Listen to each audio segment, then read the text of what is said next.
And I believe silver is the cheapest commodity and really the most undervalued asset on the planet. And people are waking up to that. And the silver squeeze movement is really harnessing that and bringing attention to that. And one thought on that is I think there might be some people new to the space may be looking for like some kind of just parabolic spike, like price is going to be revalued immediately. And that's certainly possible. That can happen at any moment. It's quite an exciting day today. We're seeing silver jump about $1 and gold about $25. And this is right after the May 1st Silver Squeeze 2.0. Your perspective on what we're seeing in the markets right now? Yeah, this is certainly a fun day to watch. It's not often that you open your screen and you see everything up like 5+%, to include the uranium sector, which is nice too. And I think this is kind of a early taste of what's to come in the months and years ahead. And I think what we're seeing today is just an early signal that we could be poised to resume this uptrend in the precious metals and commodities in general. Now, we were looking last night at the market open. I know the last time we had a silver squeeze, the silver price gapped up about $1.50. We didn't see any gap up yesterday when it just opened pretty much where it closed on Friday. Your perspective on what is really driving this move this morning? Well, it's always hard to say what's driving the price in a single day. So I try and avoid that. And that's why I like technical analysis so much, because I like to say price and volume precede the news.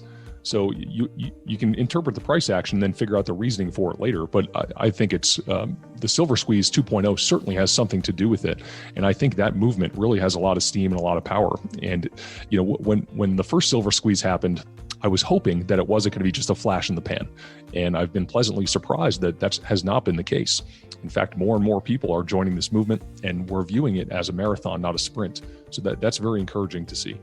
And this is really the day after the silver squeeze, right? On Monday here, actually Saturday was the silver squeeze, but we're seeing this price jump in silver about $1 today. Now, if you have any specific questions for Steve Penny, just type them in the live stream chat right there, and hopefully we'll get to them.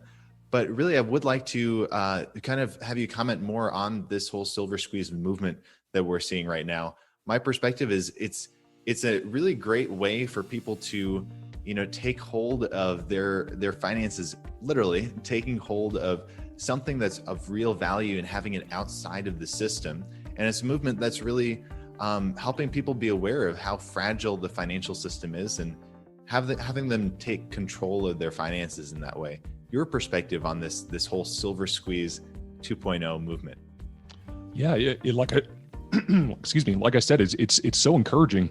And I think in an era where practically everything is in a bubble and so much liquidity is being pumped into the system, you look across the markets and literally everything is going up. What's in a downtrend these days? It's hard to find anything that's beaten down. And the one thing that stands out is commodities. Commodities are historically cheap relative to paper assets and stocks. Going back 40 years, they've never been this cheap.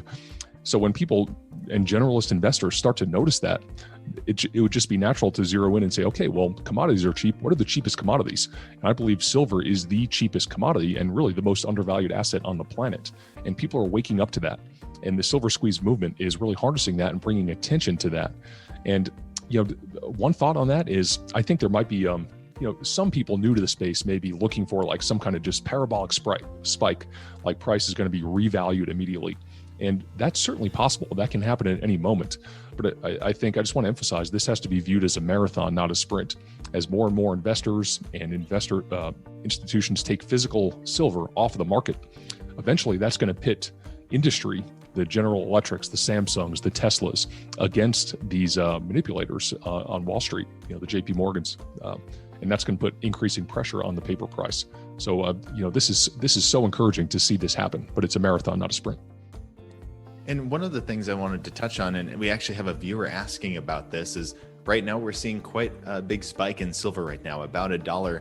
And Italian G is wanting to know, is it essentially your perspective? Do you think we're in a trading range right now with respect to silver?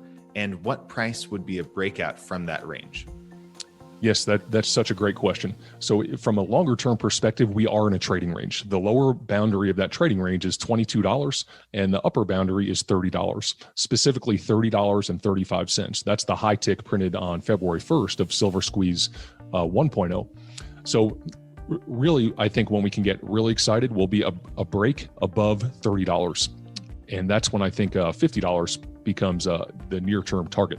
But, we've still got a ways to go to get above 30, and 30 is going to be stiff resistance when we get there. But zeroing in a little bit here, we just today broke the series of lower highs going back to February 1st. Now, this is significant from a technical perspective because the institutional trading algorithms that really drive these paper markets look at things like this. So we made a new higher high today above the last high of 2674, and prices above a rising 250-day moving average. And those are other inputs that these institutional algorithms look at. So silver looks much stronger than gold here, and the trend is up. One of our viewers has a concern. They're saying, I'm worried about the short-term, those who are short-term minded, and we're just looking for a quick return on silver. We're just looking for this price spike and getting a quick profit, right? Your perspective on that, that maybe this movement is making people short-term minded. Exactly. And that's why I want to emphasize this is a marathon, not a sprint. And, I want to set expectations right that, we're not looking for some moonshot this week or in the near term as a result of silver squeeze. I mean, that is an outside possibility, but that shouldn't be our baseline expectation. And what's going to make this movement sustainable will be people, look to dollar cost average. That's what I do. That's how I supported the silver squeeze 2.0. I buy on a monthly basis anyway. I've been doing that for well over 10 years now.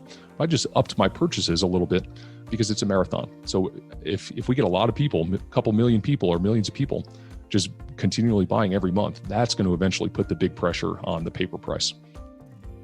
And mentioning the paper price, this viewer is wanting to know, really, Stone 881 is wanting to know about the paper price of silver and your perspective on really, how does it correlate to the actual physical price? Because, one of the things that has been coming about recently in people's knowledge is that, it costs a different, the price of a 1 ounce round, for example, is not just the spot price. You have a little premium above that, and the premiums have been increasing recently. So in your perspective, what is the best way to actually value, or what actually is the price of silver? Is it the spot price, or the price, for example, a 1 ounce round, or the premium on a 1,000 ounce bar?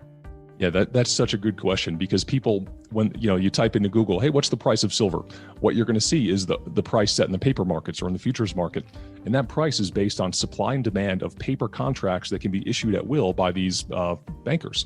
So is that the real price of silver, or is it what it costs to get your hand on it? Because pull up, if you go to any precious metals dealer, you're probably going to pay $35 to get your hand on an ounce of a silver eagle, but the paper price is $27. So what's the real price? I would argue it's the price it costs to get your hands on it. A more refined answer might be the cost to take delivery of a 1,000 ounce bar, because that's the industrial metal, that's the industrial size. So you might say that's the price, but even those are seeing premiums, and 100 ounce bars are seeing premiums. So this shows tightness in the market, really across the industrial users, the retail investors, the mints, and the dealers. So I would say the price is actually what it costs to get your hand on physical metal. It's the short answer, which can be very different from the paper price.